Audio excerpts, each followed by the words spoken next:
Commissioner Cheney, Here. Commissioner Pasternak, Here. Commissioner Russo, here, Commissioner Dupnick, Here. Judge Garza. Here, we've got a full court, got a quorum. Items for deliberation or action, we're gonna take public comments, will be taken during the proposed Ramsey County 2024 budget. Do we have to have a motion or anything? No, Okay, it's just public hearing, it's just for input. and so do I just call this hearing? Or should we take on? Okay, I'll go and let you speak first. Well, I have comments from one of my constituents Okay. who submitted a public participation form to Colin, and then I asked Colin if he could print out the next design, we just a couple of lines. That's good. So Patrick King, 1123 East Cedar Street in Rockport, Texas. And he says, I am opposed to the drastic tax increase. The county needs to scrub the proposed budget again and find additional savings. The county also needs to do a better job projecting revenues to ensure they're not understated during the budget process. I've reviewed the budget and believe at least $2 million in revenues and savings are achievable without being too onerous on the county. That's it. All right, I got one from Robin Bright, 1510 Bluebird Lane. Dear Judge Garza, it is my understanding that you're promoting the maximum tax rate for the property taxes. If so, I must ask how you can justify putting this burden on the people. With everything else increasing astronomically, do you not realize how this will hurt a lot of people? As a minister, I see a lot of folks who just barely get by now. People are hurting financially now. Why push them over the edge? I pray that you'll vote against this massive tax increase. I respectfully ask that these comments be read to the record at the Commissioner's Court on Tuesday, September 5th, 2023. And I've got another, this one didn't leave his address, and I'll still read his record. Daniel Hobson, Rockport, Texas. I am writing to express my opposition to the proposed increase in property tax rate being discussed at the upcoming public hearing. I cannot attend the hearing, but I would like my comments to be read to the record at Commissioner's Court. The property owners of Ramsey County cannot continue to shoulder the onerous burden of ever increasing property taxes. Individuals who have worked every day of their lives to own their property and home should not be taxed out of them. Sincerely, Daniel Hobson. Anybody else have anything? Anybody from the public like to comment? I would like to say this is the one that's on the budget itself. This isn't the tax rate one. We will have another public hearing on the tax rate as soon as this one's closed. Okay. So I have a couple of questions on the budget. Okay. Is it a good time? Yes, ma'am. Okay. So under the Commissioner's Court budget, the 50,000 that's in there is salary adjustments. I believe we talked about that was put in the past for the merit increases that we thought in case they went over the individual budgets. But can we eliminate that? Even if it's in 2020, I know it's not in 2024, but we still show it in 2023. I mean, is there some way that We just won't use it. I mean, Yeah, it's already taken out of the. yeah, for next year. Next year, and it just won't be used for this coming year. So we'll just know that we have $50,000 more dollars available. It'll show us in the fund balance. Okay, thanks. And then under, and it's not really for Anna, but it is the tax assessor collector budget. When I was at the appraisal district meeting last week, they had a budget that was different from the one that was proposed and voted on a few months ago. This one now shows a budget that would be due by the entities, one of which is the county, of $1,509,236. That's I didn't pull the other amount that they've given me, but it's, think about 250,000, 300,000 more. So of that, our percent, I believe, is usually about 23%. It's based on our levies. So yeah. Right. Okay, so this was an increase over what the figure that was given to Anna was that we put into our budget. So actually, it I was, don't do that number. that's always changed with, I don't have anything to do with the Okay. number from the, No, yeah, that's and we from do the not have auditors. the new information, so if there's a difference in what we put in there and what's there, we don't have that. I just want to call it, just so we'll have it in our heads, Okay, that based on what the appraisal district was proposing, and I did email one of the appraisal district board members to say, was this the one that was approved? Because I had stayed for about an hour and then I had something else. Did you stay for the whole? Yes, ma'am. Did they approve that budget? Yes, ma'am. Okay, then I just want us to be aware that what it's showing for our share that'll be due will be 347,000. And we've allocated for about 302,000. So that's gonna be a difference of about 45,000 upwards. So just to keep that in mind. this- can we Yeah, get a they copy of they that should be getting after the that. meeting? Yeah, they should be giving that to you ASAP. They're supposed to. If you don't mind. if I don't after think the meeting, we can get a copy of I'll send it out. that. Is this what you want? Or do you want my stuff on? here? No, just that, so that we'll know what we need to change for the budget. We haven't received that change. Okay. Under the county sheriff. The question, and I received several emails, probably all the commissioners have too, I'm sure the judge has. But I think Ms. Rutledge also made the comment that she spoke in court last week. That the sheriff's office has been allocating money for the electronic ticket writers for the last couple of years and hasn't purchased them. And my question is, can we just get that done this year? I know, and he's not here, so I don't know who's gonna answer. But his comment was the contract wasn't finished yet. So I would like for us to see if we can possibly get those ticket writers done this year, get that out of here, and then eliminate the cost of those ticket writers from next year's budget. I thought after Mr. Rutledge spoke at the last meeting, I asked the judge to come up and talk through that. And he said that was his intention to get it spent this year. Okay, so then maybe we can reduce what's in his line item for the machinery.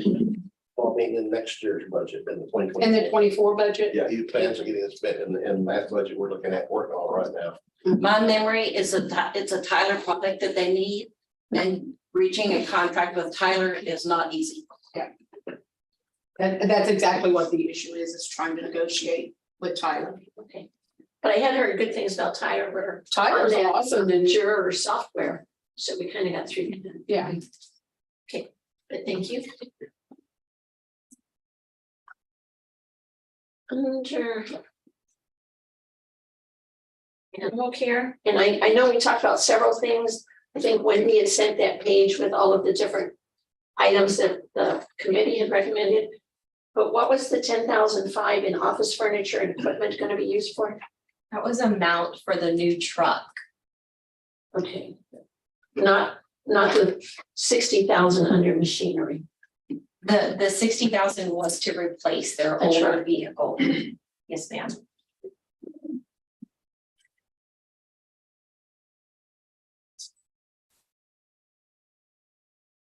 And then I had just a question. I think that we had some new accounts set up, is that correct? Yes, ma'am. Okay, like, so that child safety fund. I didn't have any previous pages for that. No, that one is a fairly new fund. It's only a couple of years old.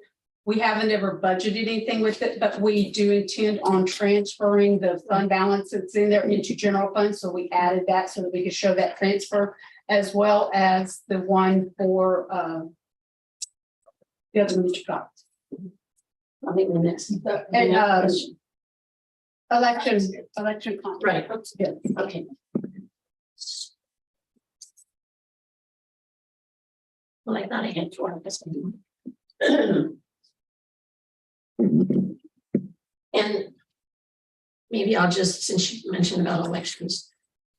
In the elections, and I'm glad we're doing that, I think it's a great idea, and I know that you had given us a real brief indication of some of the changes that were made on that summary sheet. So thank you.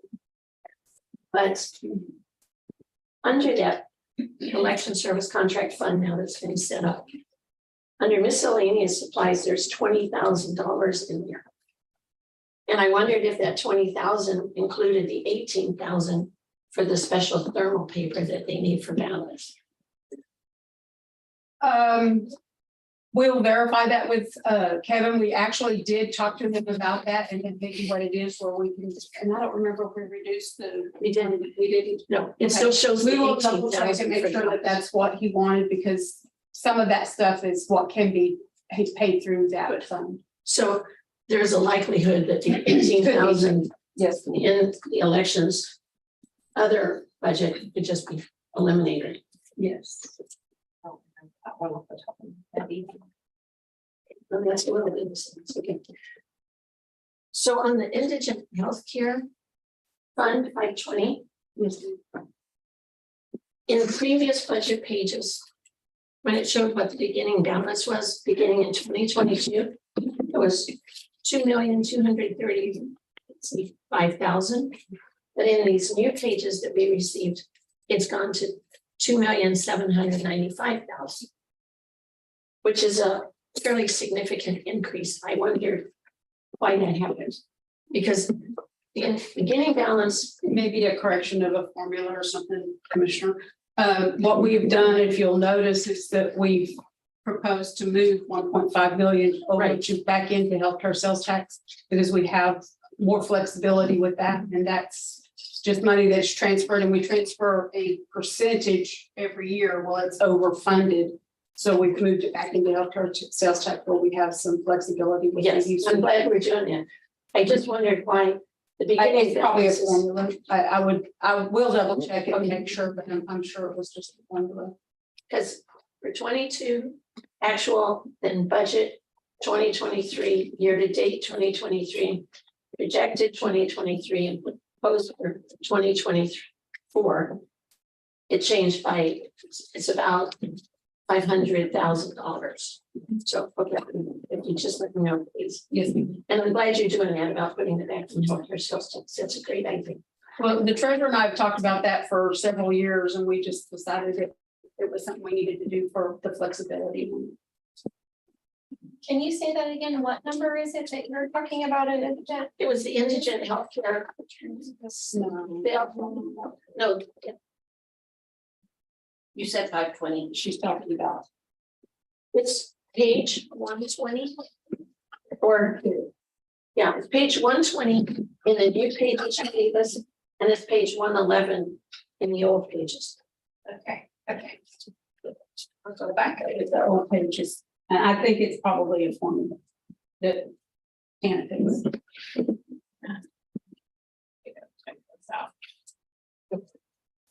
Have we ever looked at using money out of the healthcare sales tax for animal control? Because in the order, it quotes health and safety regulations We and do. some of the code. The one thing we do is for the flea and tick medicine, stuff that they use at the animal care, as well as like we just did something to cover the rabies. Yes. Yes. Because from reading some of the code, it almost makes you think that getting the animals off the streets is a health and safety Yeah.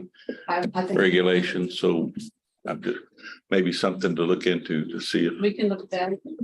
Well, it's happened in the 2024 budget. They moved $20,000 from healthcare sales tax. In addition to what you usually put in for flea and tick control, which was 3,000, they put another 20,000 in, and that was to cover the rabies. Remember Right. when he gave us Yeah, that but- sheet? Mhm. But But for if all- taking the animals off the street would qualify, we could use a lot more Oh, of it to pay for patrol and stuff Right, like okay. that.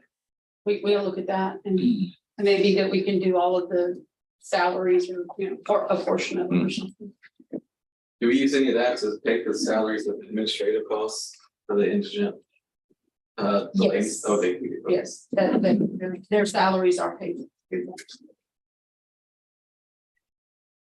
And then under the healthcare sales tax, professional services, 15,000 was put in there. Do you know what that was for? Not right off the top of my head, Commissioner, I'd have to look at it. And then if I have been told this, I apologize, I forget. But there is a line item, COA nutrition. That's our, the council on aging. Aging, oh, it's That's the where Meals we on help with Wheels. the meals. Okay, fine, got it. I knew that I should know, I just couldn't come up with it. Speaking of that one, we have left that one at $45,000 for several years now. I know that their food costs have gone up. I don't know if y'all want to think about maybe giving them a little bit more.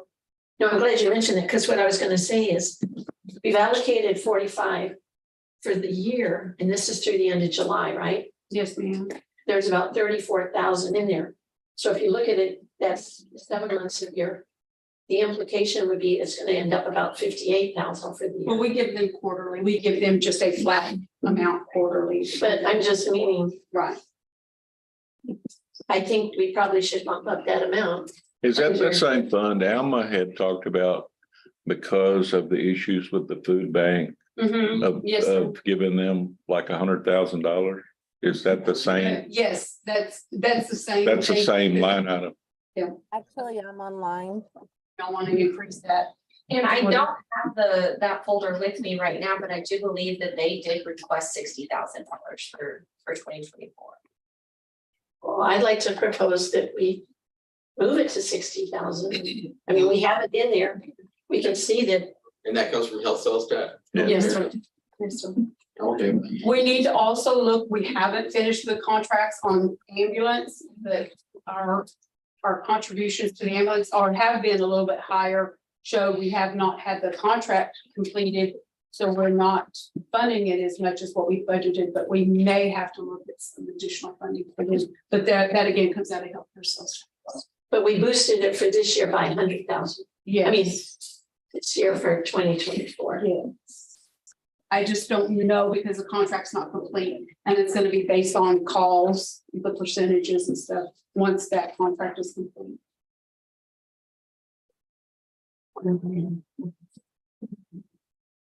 So, oh, this, no, actually, I've already mentioned it was about the money in the election service contract fund. And so you'll check with Kevin and see Yes, ma'am. if that's gonna pay for the paper, then we can get. rid of Yours it. must have been maroon. I was listening, but I guess I couldn't hear me. I did talk to Debbie and she does request more money. She didn't give an amount for the council. on I think Aging. he said she had asked for. It's a 60. Okay, for I next just year. wanted you to know that I did talk to her again and because of the cost of the food and how many people they take meals to has increased. Yeah. And they actually have a waiting list, so more money would help. No, that's a good one. Also, Thank you. everything's going up. Yeah.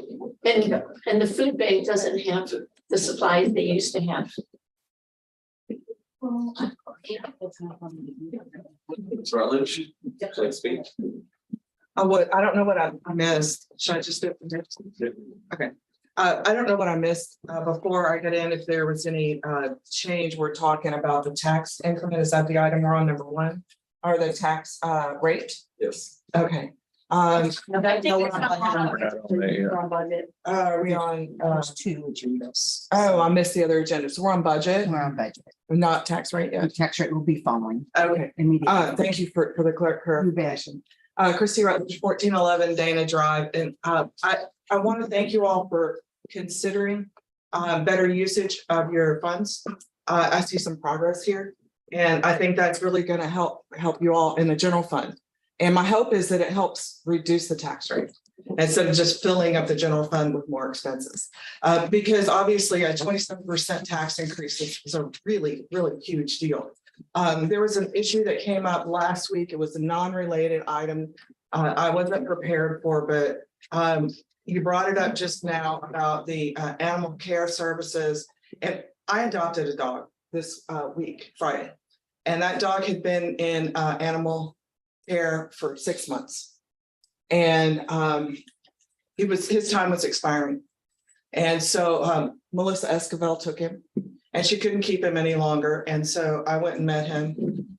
And he's an adorable, sweet dog. And he's going to be, well, I'm fostering to adopt. He's going to be a great pet to someone if he's not to me. And I've had him for the weekend. And so I want to encourage some support from the healthcare sales tax for things like spay and neuter. And for things like the flea shots and transition to adoption.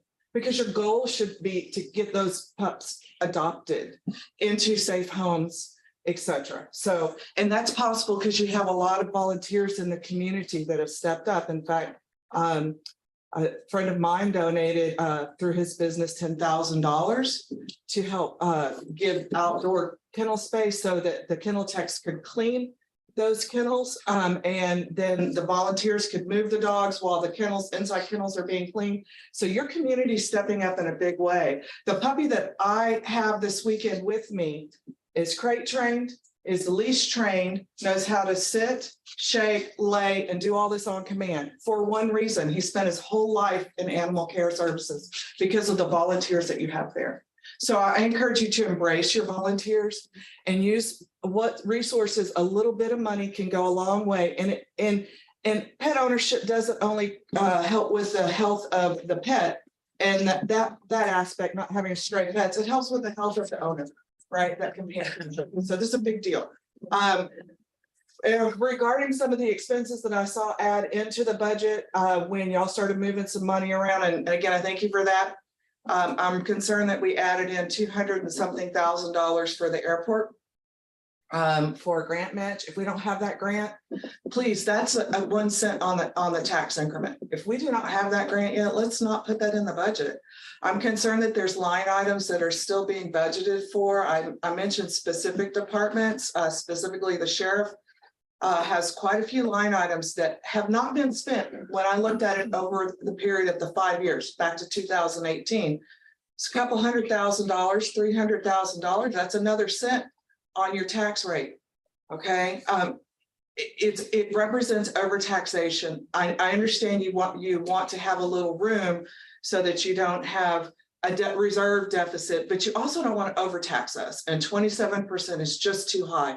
So I encourage to zero out all of those line items that have not been used over the 5 years and reduce them back down to what really needs to be, because we shouldn't be increasing things like travel and meals, conferences, travel allowances, and unnecessary things that aren't necessary to keep the county running during a year where you're asking us for a 27% tax increase. Cost of everything's going up. And guess what?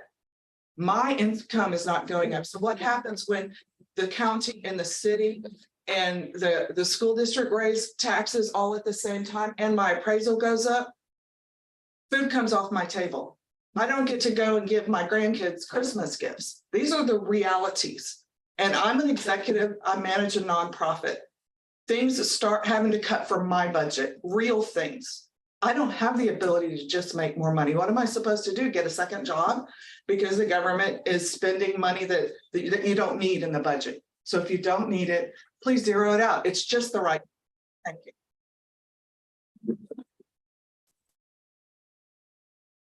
Let me answer your question. On the spaying and neutering, I'm glad you brought that up. Where are we in the budget on spaying neuter to date? I mean, are we 100% over? Do we have 50% less, or where are we at? Are we going to, if we stay exactly the way we're doing now, are we going to go over or under budget?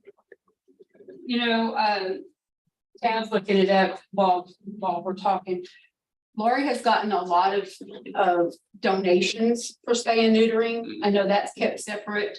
It's in the budget and our expenses and the revenues in the general fund. We're probably be over, but here on our year-to-date, and mind you, this is only through July. Right. On here, we're at 6,700 for what has gone through that donations have not paid. How much we have budgeted for? 67. 8,000 well, that's in 2023. For this year, we did increase that to 10,000 for 2024. Okay, so we anticipate that we're going to be over budget in that area, some $3,000. Probably.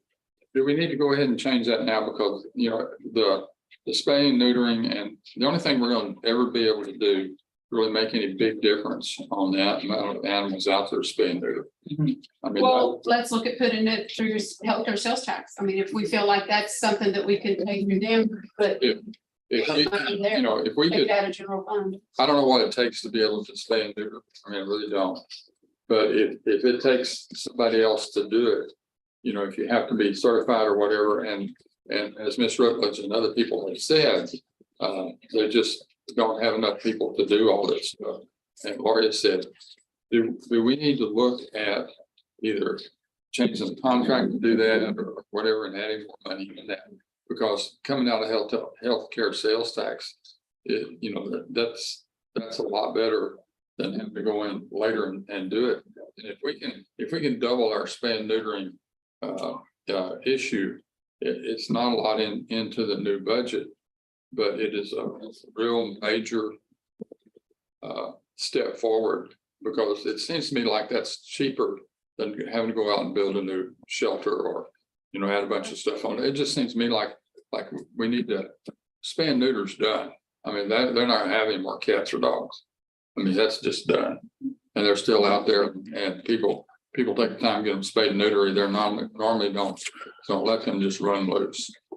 And I think we need to look at what it takes for people to be able to get that done. The issue is also in education. Mhm. Some people are very responsible pet owners, and they take care of it, and they get an animal, they're gonna have to get it neutered or spayed, they're gonna have to get it shots, they're gonna have to get heartworm treatment for it, parvo treatment for it. Some people just think, I'm gonna have this animal, and they don't give it another thought. Maybe they put some food out. I know that Lori has come to Commissioner's Court and talked about grants that she's received, I think, through the Community Bend. Coastal Bend Community Foundation. There was somewhere that she got one, yes. And that helps, but it's getting people's minds around the fact that they are responsible for all of these unwanted offspring. And I have a friend actually who lives in your subdivision. She works in your subdivision, and she has to go bargain with people to have them allow her to trap their cats. And she takes them and pays for them to be spayed or neutered, because people are just not that engaged in what they should be doing for pet ownership. And I mean, it's a very frustrating thing for me. I have 3 rescue dogs. The very first thing I do when I get them, if they're not spayed or neutered, is get them to the vet.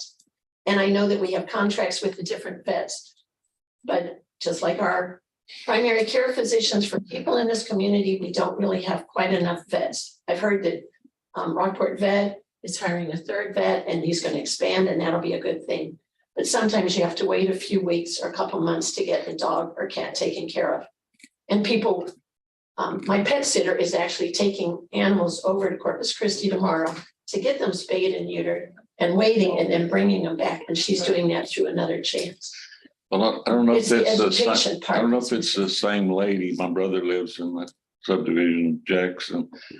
And the location that the lady that does that turns them out, the number of people that are getting a stronger resistance, they don't like them turned out next to in their neighborhood, because the number of them is just going crazy, and more people that live in that neighborhood. My brother is one of them, that these cats are getting into their stuff and tearing stuff up, and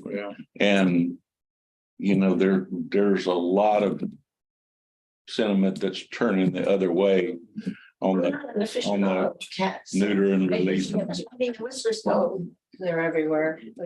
It's a Yeah. problem. But at least if. Well, they have some areas of They're people not that gonna are have more spay and neuter them and turning them back out. It seems like maybe they're put them all in the same place, and the number just. Maybe ones that are not scary. Yeah. If you live in that neighborhood and you have, you're used to a few, and all of a sudden there's 100 around, or 50 around. Well, in Jackie lives in my neighborhood too, and I don't know if she's noticed or not, we're getting a lot more coyotes, and coyotes, they love cats. Yeah. Okay, so how much are we gonna put in the sales tax for that? I would double it. Well, but you need to find out first if it's legal to take it out there and Yeah, use it for that. We'll verify that. We'll let you know. There are a couple things I want to clear. So the airport runway lights, it is important. It is a need. Yes. The airport needs lights. the 240,000, we're gonna use ARPA funds to pay for it. Okay. Because I'd rather take 240 than 2.4 million next year. We did verify that those were eligible to use. it. And it's not at 27%, it's 23 and a half, 23. 23 right now, yeah. And can you get the current budget published? Is the current one after all the changes we made in the past week published? Not yet, no, sir, but we can get it on. Appreciate that. And also I'm changing the COLA. Getting rid of the COLA and doing a one-step increase for merit. Not everybody's gonna get it if they don't merit it, so. And of course, elected officials won't get it, so sorry. Yeah, someone, And county employee too, or resident too. Yeah, They and, live, and I was listening to the hearings at the federal level on all kinds of stuff. And they were talking about the COLA for federal employees right now. And it was like 16%. So it was amazing. It was way more than what I thought was reasonable. But COLA is not based on anything other than your willingness to work, you know, and stay in one place for a while. You know, I understand everybody's understanding for what COLA is, but it is not based on merit or anything. It's just based on the fact that you grew up with everybody for 5 years or 10 years or, you know, whatever it is, whatever your salary is at the time. And I can't see dropping COLA. I just can't see it. I think that's cheating.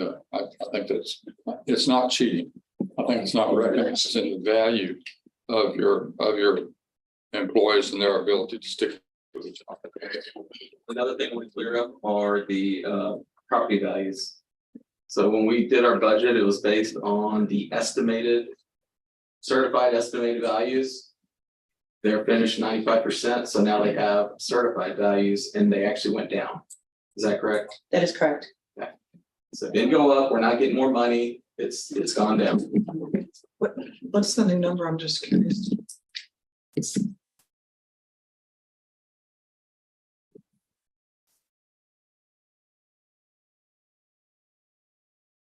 4.904858199 is the freeze adjusted taxable that we use, that Becky's been using. That's the new one. And I would also just state many different entities and people have talked about what the appraisal district chief appraiser said. I was at that meeting for an hour. The judge was also at that meeting. And the finding for most of the people who protested was in favor of the protesters. The values were going down. And I have read and heard that the contrary was stated. So that is not correct. And they gave us, well, they made available to us once we got there, graphs that showed what the success rate of the people who were protesting was.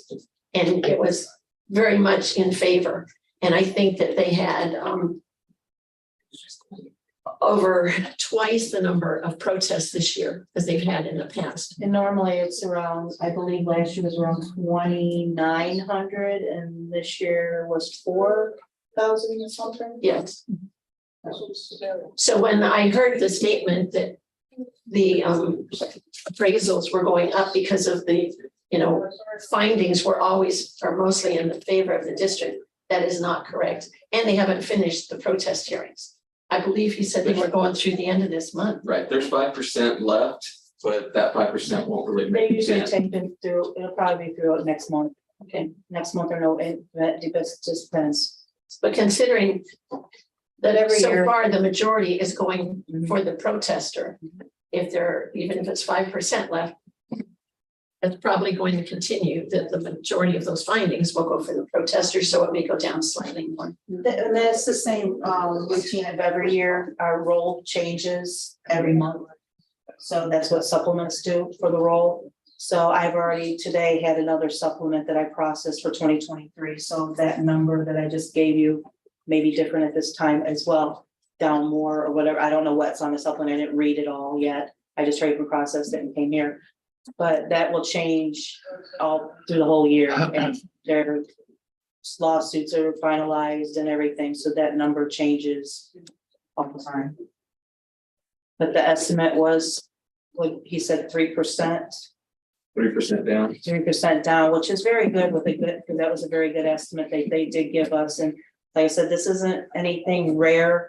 Probably half of the counties in the state don't they run numbers on certified estimates. Because they're not always, you figure, we're a small county. These bigger counties are not gonna get all their protests done by July 25th to be at that 95%. So the estimate that is just it is an estimate, it takes in consideration what is being disputed.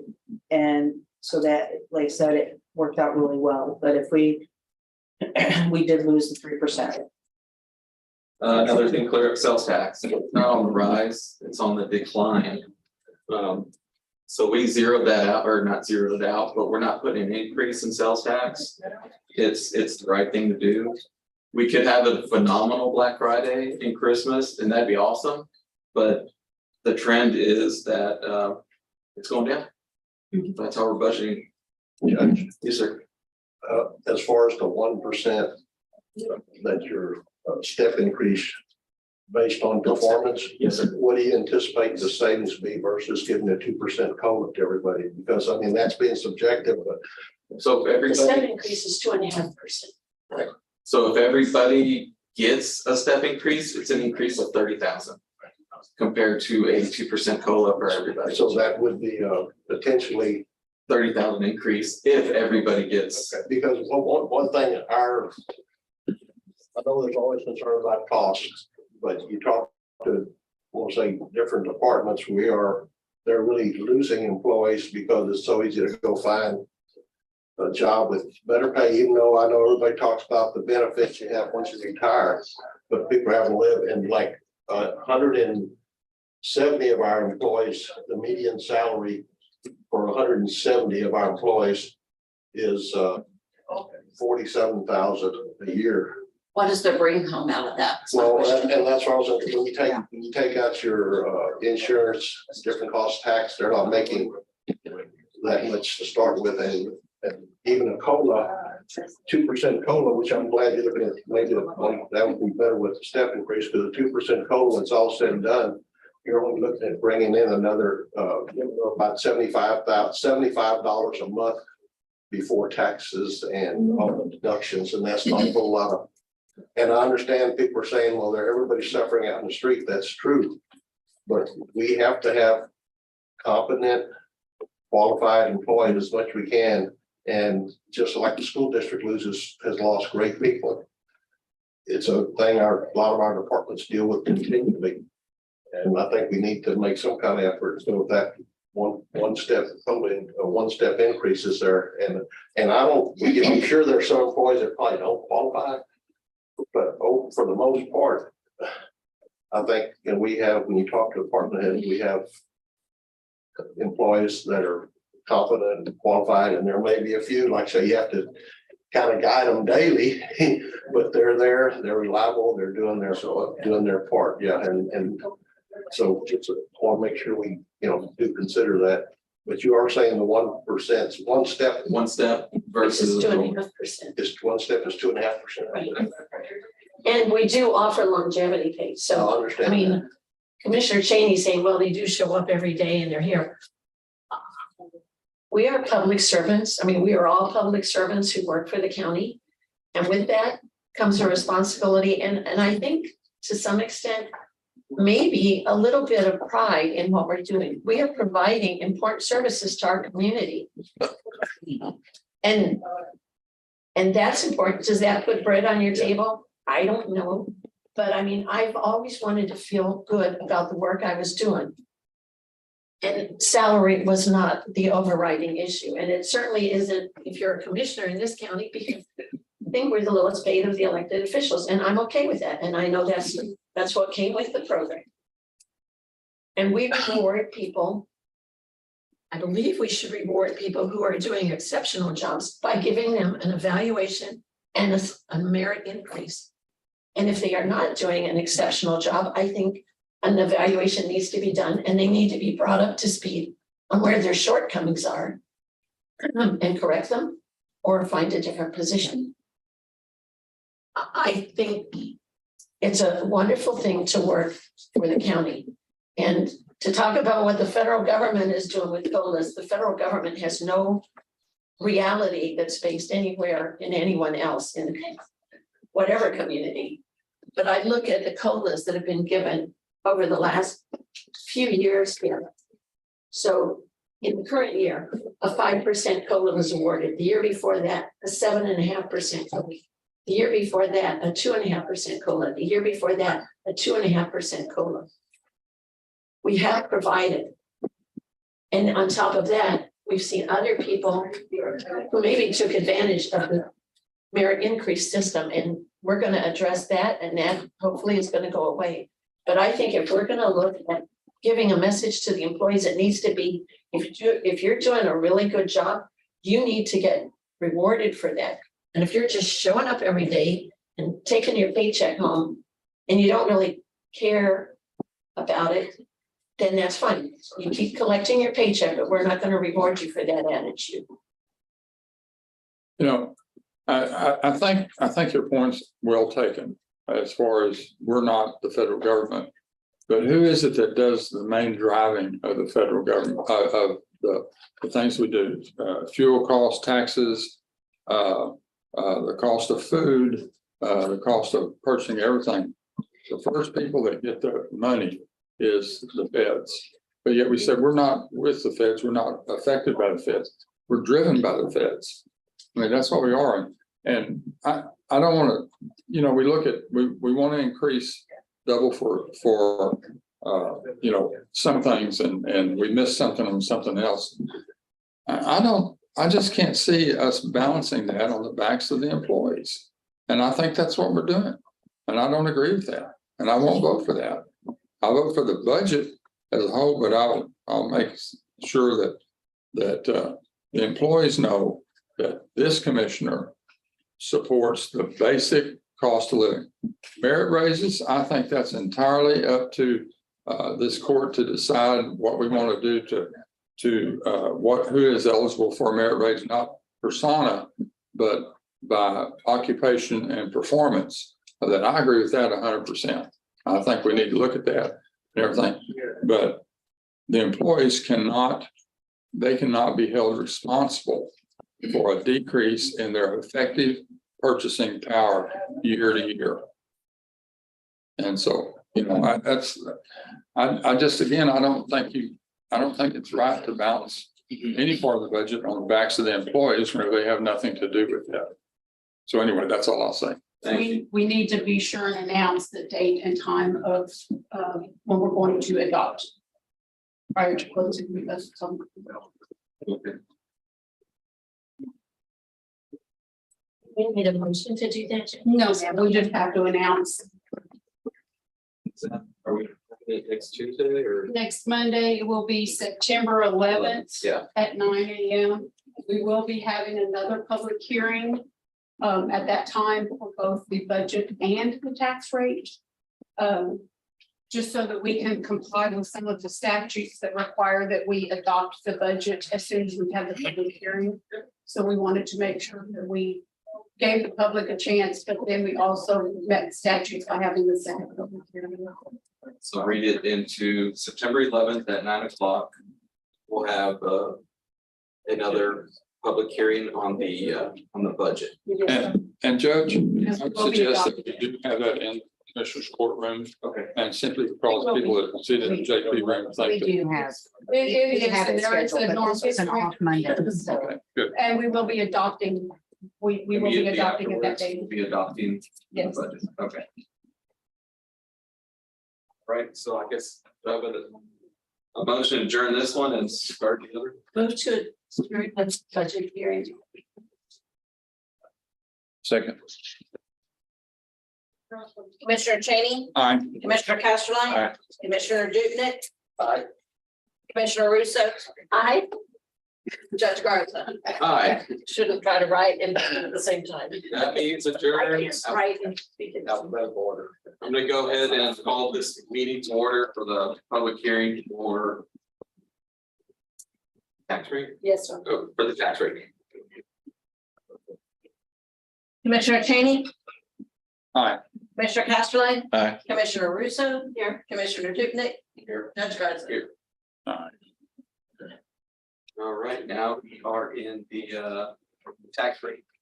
Hearing, public hearing. Which we've done a lot of talking about the tax rate already, so.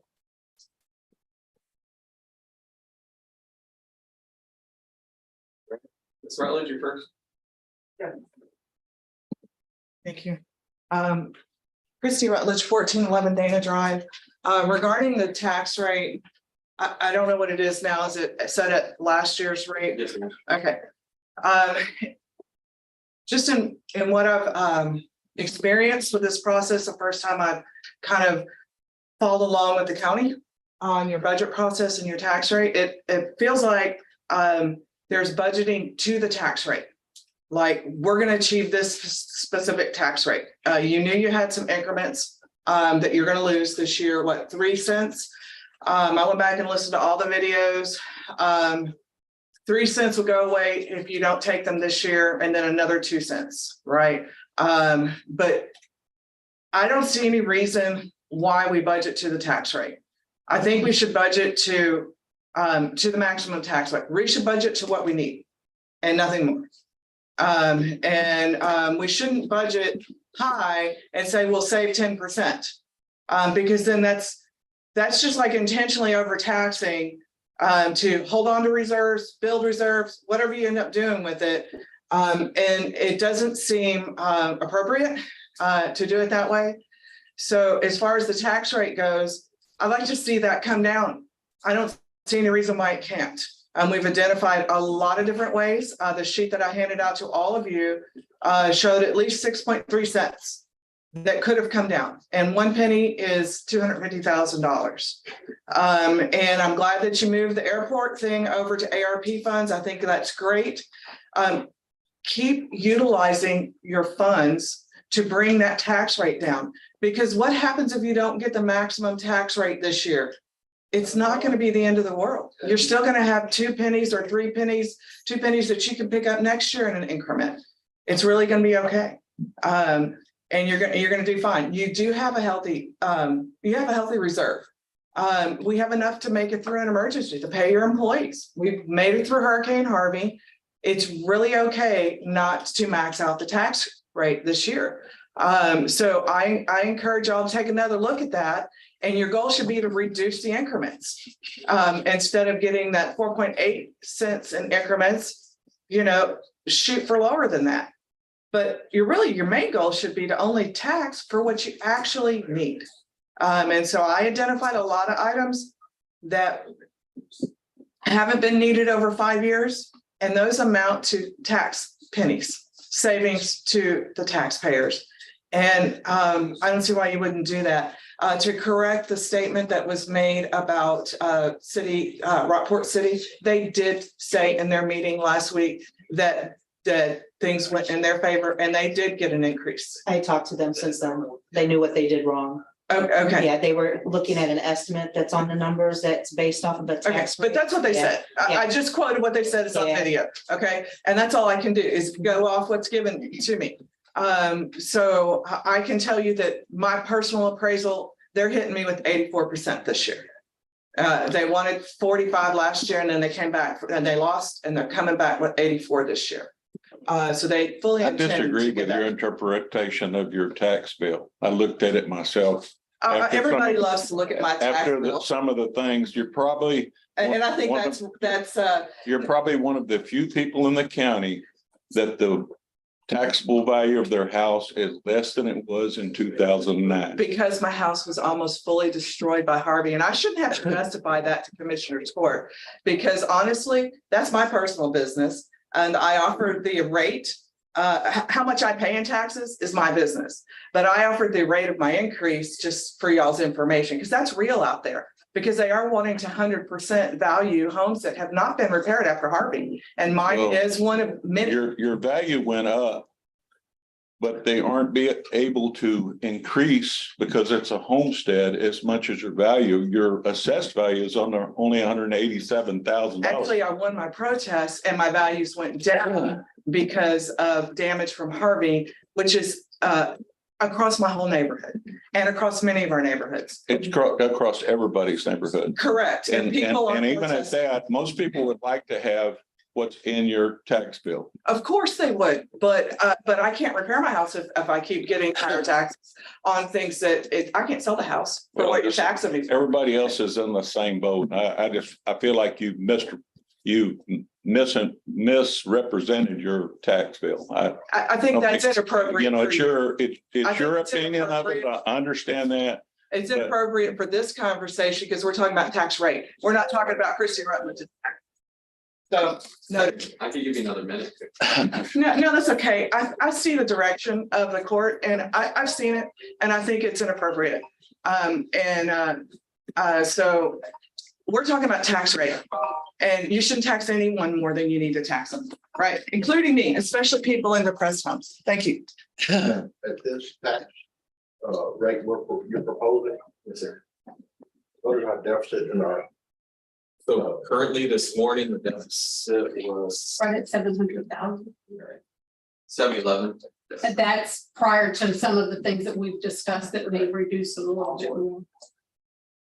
May reduce the deficit amount. Yes, ma'am. Because it will be taking the expenses out of general fund and moving them into healthcare settlements. What I'm concerned about long term is that all of our growth is residential for the most part. Yes. And then even though that seems like a deficit is shrinking here, all of our tax base is driven through residential tax for the most part. And as our population has been growing, it's really putting more demand on government services, whether it's, we'll say, animal control, our judicial system, and also the, sheriff's office. And I think even these, your office, I think Anna's office has seen more people, seem like, you have more people coming in for daily Yeah. services. Oh, yes, So we boomed. We've seen a lot of, I'm sorry, you're right. We've seen a lot of additional unfunded mandates come in this year alone. They've increased the jury, the minimum for the jury that we're responsible for up to $20 from $6.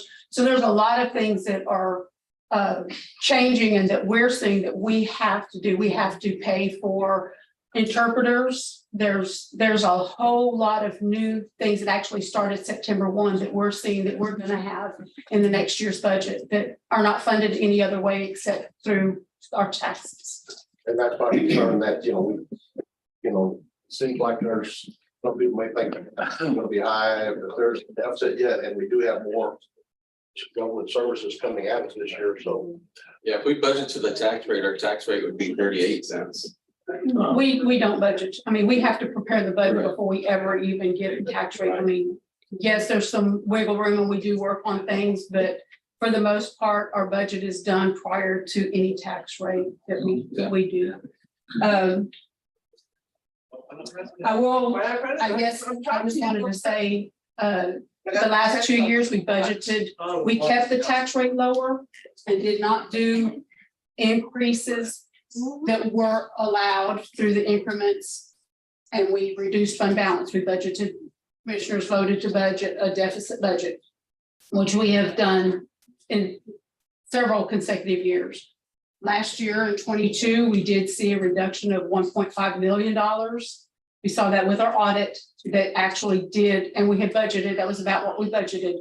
This year we budgeted, or for 2023, we budgeted a deficit of $3 million. That was anticipating we wouldn't use the 1.5 that we used in 22. we've always kept the rate down. We've had the opportunities to increase the tax rate with these increments for several years.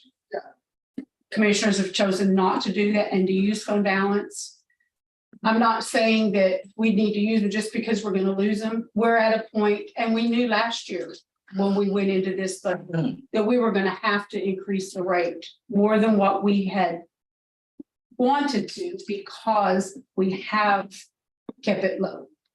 And unfortunately, it's not because we're going to lose the increments, because we won't lose the increments. We were told at one point that some of them were going to drop off. We do lose the third year every year, but we have kept it. You pick up a new. Not necessarily will we pick up next year. Legislative has changed again. How they're gonna do the increments for next year is gonna be totally different. They haven't put out yet. It's not gonna be like increments now. Yeah, they're changing things again. So we're up in the air as how it's gonna be yet. And that's gonna be the trend for a long Okay. time. Yeah, legislative this year was hard on a lot of people, It's gonna be- myself with changes and everybody, and mandated stuff that we're having to do next year.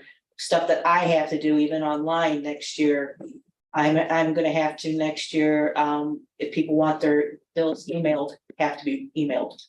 So that's another expense I've got to figure out And possibly with You know, some software. I just for my sake and y'all's, because I know you have it too.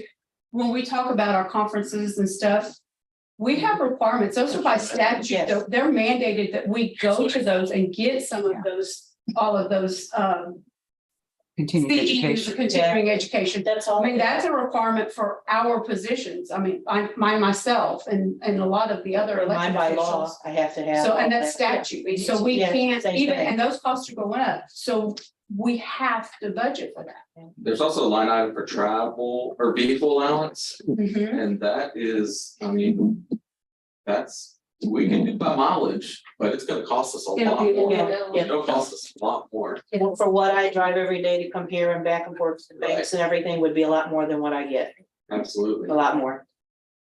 So I just wanted to, clarify that when it looks like we're just wanting to go to conferences and stuff. Those are mandated. I mean, we have to do that by statute. I appreciate that, but I'm glad you're stating it so people are listening, because it It's not sounds like fun. we're just trying to book as many conferences, Yeah. but we are mandated Yes, to attend and get a certain number of hours every year. yes. And that's not an option. No, it's not. So commissioners, we could go down another penny to 34 cents, but our deficit will be about $1 million. We're already having a deficit issue now. That, if we hadn't had a storm this year, we're gonna have a storm. And, the last storm was 7 years ago. The storm before that was 40 years ago. So we just don't know what's gonna go on. We're not in West Texas where you get one tornado a year, or one tornado every 10 years or 15 years. Everything, and that's always to a certain area. It's not like you take 26 square miles and everything's destroyed in 26 square miles. If we had not had good leadership in the years prior to the hurricane, understanding the need for not unnecessary amount of reserve, but a healthy amount of reserve to handle situations like that, we would be in a rundown building with no hopes of having a new courthouse We or any do have other a thing. fund balance policy, and it's to keep 3 months reserves. The 6 million is right there, so we are pushing what we would require just through our policies that the commissioners have adopted. Mhm. And it's not, And the I other think thing, so what you're proposing is we stay with last year's tax rate, is that correct? That's correct. The 0.358411, and I can support that. I felt for us to go with the absolute maximum amount that we could go with was not a good decision, but I think if we stay with last year's tax rate, and then hearing also that the certified tax roll is coming down in its value, so it's not as inflated as everyone thought it was going to be, and there are still protests to be heard. That it just shows we have been mindful. We've tried to be as economical. I think we've done a really good job at identifying some other ways to fund necessary services here without putting them in the general fund. And I certainly think using last year's tax rate is fine. Comfortable with the same, that 35.8. As long as we're keeping our deficit down to, or, you know, potentially around $600,000. Right about 7 right now. I don't think we need to get up into $1 million deficit. And I know there's a lot of expenses we're still facing that are unknown with the new courthouse coming in.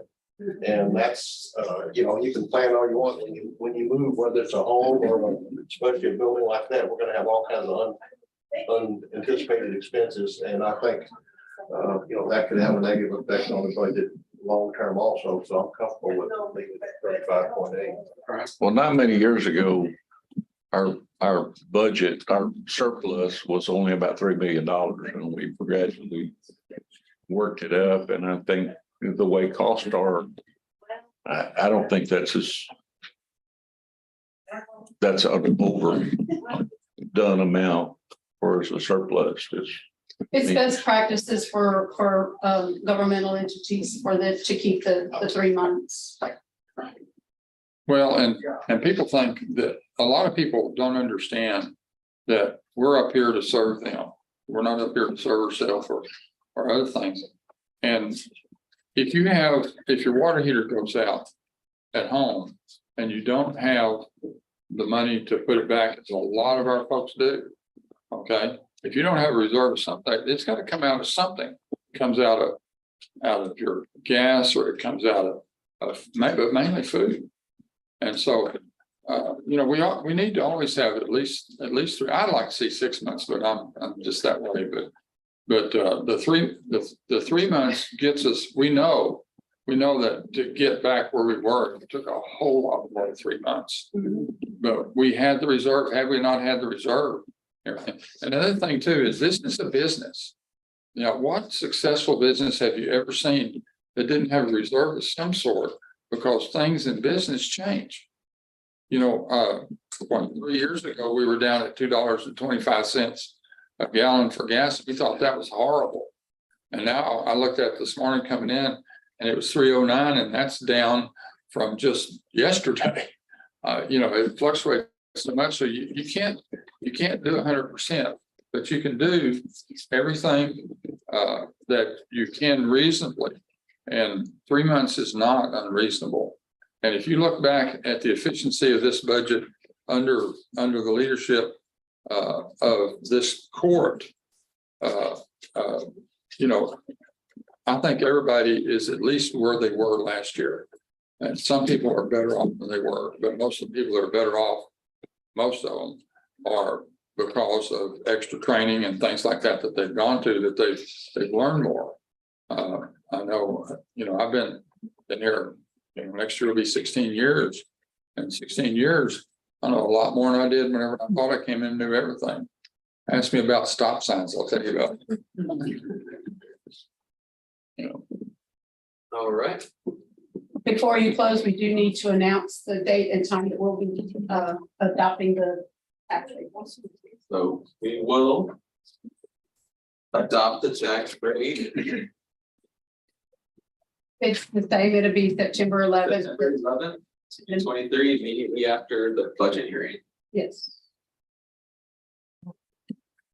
Yes. Just wanted to say I'm coming in to bring another $3,000 in public donations to the animal shelter for neutering and spaying to support the adoption event that's coming up. Thank you. Can you say your name and Wendy Laubach, sorry, your address? 37 Bee Tree Circle. Please. Thank you.